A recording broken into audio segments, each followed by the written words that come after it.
주님께서 여러분과 함께 루카가 전한 거룩한 복음입니다. 주님 영광 받으소서.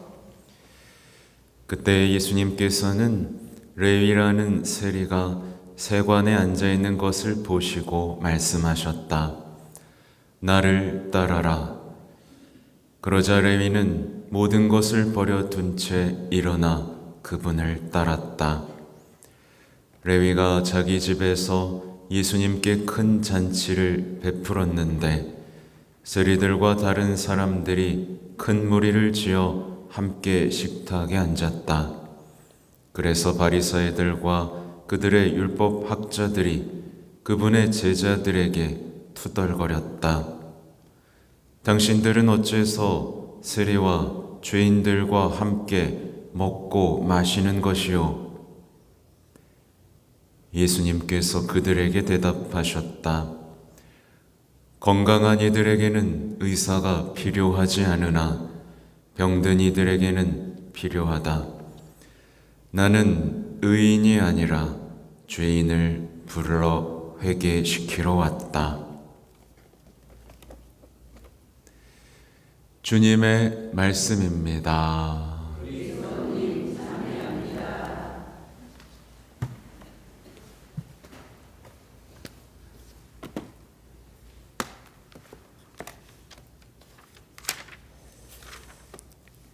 참 예수님, 좀 다른 얘기긴 한데 성 요셉 성월이잖아요, 그죠? 근데 성 요셉 성이 있게 뭐 드리는 게 없는 것 같아요. 그래서 이 성모님 사업에 쓰려고 모아둔 돈이 꽤 있거든요. 성 요셉님께 꽃도 바치고 초도 바칠 수 있는 제단을 좀 제작해서 선물에 드리고 싶네요. 여러분도 뭘 해드릴 수 있을지 좀 생각해 보면 좋겠습니다. 다른 것도 막 떠오르는데 오늘은 강론을 해야 되니까요. 오늘 복음 저는 묵상하면서 이렇게 아름다운 명장면들이 있을 수 있을까라는 생각을 했습니다. 오늘 복음은 정말 간단한 진리를 하나 우리에게 알려주고 있는데 뭐냐면 자신을 비범한 의인이라고 생각했던 이들은 예수님하고 점점 멀어지고 있습니다. 맞죠? 예수님하고 대화도 안 되고 꾸지람만 듣고 투덜거리기만 하고 점점 멀어집니다. 근데 자신을 비참한 죄인이라고 생각했던 사람은 예수님과 가까워지고 있습니다. 참 단순하고도 아름다운 진리입니다. 여러분은 비범한 의인입니까? 비참한 죄인입니까? 내가 어때서요? 라고 얘기하는 사람인지 반대편에 서 있는 사람인지 볼 필요가 있죠. 또 자신이 서 있고 건강하다라고 생각하는 이들은 영혼의 빛을 잃어버렸고 자신이 앉아있고 병든 이다라고 생각한 이의 영혼은 빛을 되찾고 삶을 회복했고 생명을 되찾았습니다. 이 두 그룹의 극명한 대비가 여러분 보이시죠? 그렇죠? 우스갯소리입니다. 제가 별명이 병근이잖아요. 사람들이 병든 병근이라고. 그래서 제가 이렇게 저를 찾으러 오셨습니다. 병든 이들에게는 필요하다. 하여튼 오늘 복음 정말 아름다운데 오늘 복음에서 가장 아름다운 장면을 한번 상상해 보세요. 여러분이 복음 읽을 때 상상해 보세요. 어떤 장면이 제일 아름답죠? 너무 많죠? 너무 많은데 오늘 복음에서 가장 아름다운 장면 중에 하나를 뽑는다면, 또 하나 뽑을 거긴 하지만, 앉아있던 죄인 한 사람이 자리에서 일어나서 예수님과 함께 걷기를 시작하는 장면입니다. 그는 앉아 있었어요. 그는 앉아 있었습니다. 다른 사람들이 찾아오고 거들먹거리고 그냥 죽치고 앉아있던 사람입니다. 돈이나 벌고. 근데 그가 일어납니다. 자기 자리에서 일어나야 되는 거예요. 일어나세요. 자신의 높은 지위, 자기를 편안하게 했던 어떤 것에서부터 일어났고 이제 예수님하고 함께 걷는데, 이게 얼마나 아름다운 장면입니까? 여러분의 인생에는 이런 장면이 하나 있을까요? 없을까요? 앉아 있습니까? 같이 걷고 있습니까? 예수님을 따르고 뒤에도 나오게 눈길도 마주했고 목소리 듣고 일어났고 따르고 예수님과 함께 걸을 뿐만 아니라 사람들과 함께 걷는 저게 회심이에요, 여러분. 여러분의 인생에 저 함께 걷는 모습이 없으면 여러분 아직 회심한 거 아닙니다. 저게 아름다운 겁니다. 저게 교회의 모습이고요. 반대로 생각해 보세요. 저 사람들이 다 혼자 앉아 있다고 생각해 보세요. 얼마나 추합니까? 얼마나 추한 인생입니까? 그죠? 그는 편히 앉아서 기다리고 죄 지었으면서도 자신을 정당화하고 끊임없이 정당화하던 사람이에요. 근데 이제 일어나서 예수님 이웃들과 함께 걷는 사람이 됩니다. 그는 멈춰 있었고 병든 사람이었지만 이제 함께 걷는 뭐가 되죠? 희망의 순례자가 되는 거예요. 이게 그토록 왜 여기다 붙여놨겠습니까? 지저분하게. 그게 아니에요. 그만큼 중요한 이미지이기 때문에 여러분에게 각인되어야 되기 때문에 붙여놨습니다.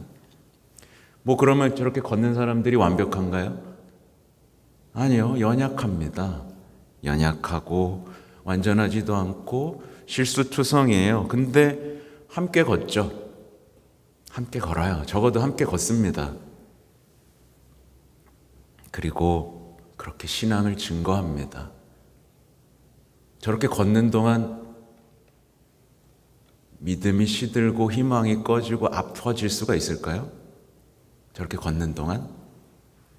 아니요. 누군가 병들고 아프고 믿음이 시들고 희망이 꺼져버렸다면 저 그룹에서 떠나 누군가 주저앉아 있을 겁니다. 만약에 여러분의 내면이 점점 병들고 고립되고 있다면 다시 한번 저 이미지를 떠올려 보십시오. 나는 어디 있나? 원당동 공동체를 생각해 보세요. 같이 걷고 있나? 혼자 떨어져서 잘난 척하고 있나? 네. 내일 복음이지만 그건 유혹이고, 유혹을 다른 말로 바꾸면 뭘까요, 여러분? 파멸입니다. 파멸의 길. 편해 보이지만, 그럴듯해 보이지만 인생을 파멸시키는 길. 네. 반대로 걸으면 어떻게 될까요? 이집트로 가는 겁니다. 이집트로 돌아가는 거죠. 고기 먹던 때가 좋았지. 그리고 오늘 복음에서 또 아름다운 장면 중 하나는, 그는 자기 이득만 챙기던 사람이었죠. 앉아서 돈 세고. 근데 누구한테 잔치를 베풀죠? 예수님께 큰 잔치를 베푸는 장면입니다. 사람들이 놀랬을 거예요.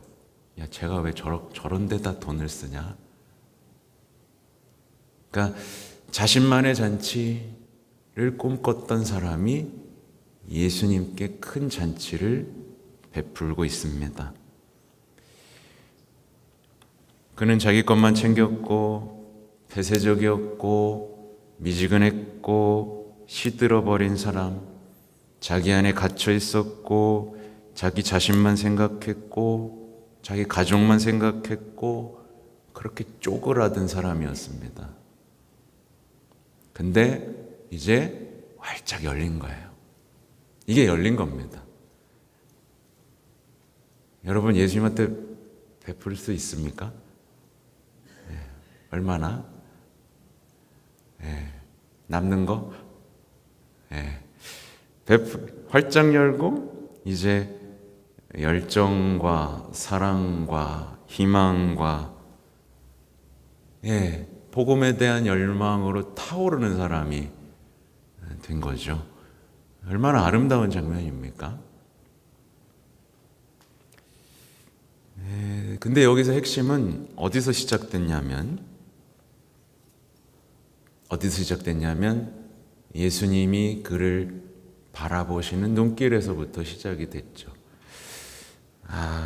이게요, 이렇게 썼어요. 제가 있는 그대로 보시는 예수님의 눈길과 그 눈길을 기다리던 사람이 만나서 성경 속에 명장면이 탄생했습니다 라고 제가 적었는데, 사실 여러분 대부분 이제 영혼이 고통스럽고 아파하는 분들을 보면 대부분 뭐냐면 자기가 과거에 사랑받지 못했고 지금도 사랑받지 못하고 있다라는 절망감이거든요. 나를 누구도 있는 그대로 봐주지 않아 라는 절망감이 삶을 바꾸지 못하게 해요. 근데 이 사람이 그랬죠. 근데 예수님이 그를 있는 그대로 봅니다. 있는 그대로 봅니다. 아니요, 그 사람이 얼마나 아름다운지를 봅니다. 그리고 이렇게 세우고 따르라고 하죠. 그 눈길을 정말 기다려왔던 겁니다. 누가 없을까? 날 사랑해주는 사람이 없을까? 근데 우리는 자꾸 사람에게서 찾죠. 근데 예수님의 눈길, 그 눈길을 기다렸던 마음이 만나서 완전히 변화되는 거죠. 그래서 만약에 내 신앙이 자꾸 병들고 지치고 마음은 좁아지고 이렇게 된다면 뭘 해야 될 때죠? 나를 편견 없이 바라보시는 예수님의 눈길을 바라볼 때인 겁니다. 그래서 성체 현실을 계속 하는 거예요. 뭐 하는 거예요? 그러니까 어떤 분들은 이제 너무 낯선 거죠. 30분이 뭐 하는 거지? 뭘 해야 되지? 주섬주섬 찾아가지고 또 뭘 기도문을 보고 묵주를 돌리고. 아니요. 제가 어디서 해방되라고 말씀드리냐면 오늘 복음도 보세요. 예수님은 편견 없이 그를 바라보시고 일으켜 세우고 잔치를 하고 계시는데 바리사이들과 율법학자들은 저 죄인이라는 눈길로 또 바라봅니다. 여러분. 근데 이 사람이 씩씩거리면서 그를 쳐다봤으면 그럼 어떻게 됐을까요?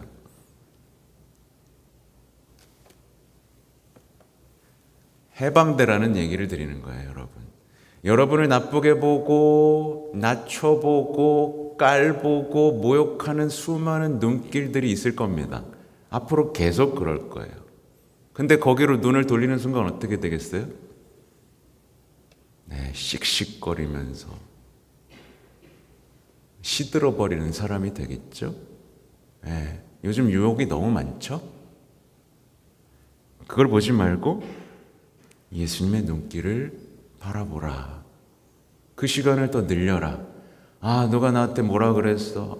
그 눈빛 봤어? 라고 수다 떠는 시간보다 과연 성취 앞에 머무는 시간이 많은지를 보세요. 그 비중만 조절 잘하면 인생은 바뀝니다. 맞죠? 우리를 제일 힘들게 하는 거 사람들의 눈길과 언어들이잖아요. 그래서 단순합니다. 이제 그분의 눈길과 마주치고 그분이 나를 부르시고 계십니다. 그러니 내가 있는 자리에서 일어나면 됩니다. 눈길도 식고 목소리도 듣고 싶지 않고 난 계속 앉아있고 그러면 아무것도 일어나지 않습니다. 인생에서 아무 일도 벌어지지 않을 겁니다. 아무 일도 벌어지지 않을 거라는 말은 뭐죠? 뿌리째 썩고 시들고 열매는 없을 거란 얘기죠. 이 세리가 예수님을 죽을 때까지 만나지 못했다면 어떻게 변했을지를 상상해 보십시오. 돈은 많아졌을 거고요. 자기에게 아부하는 사람들도 많아졌겠죠. 근데 얼마나 비참한 영혼이 됐을까요?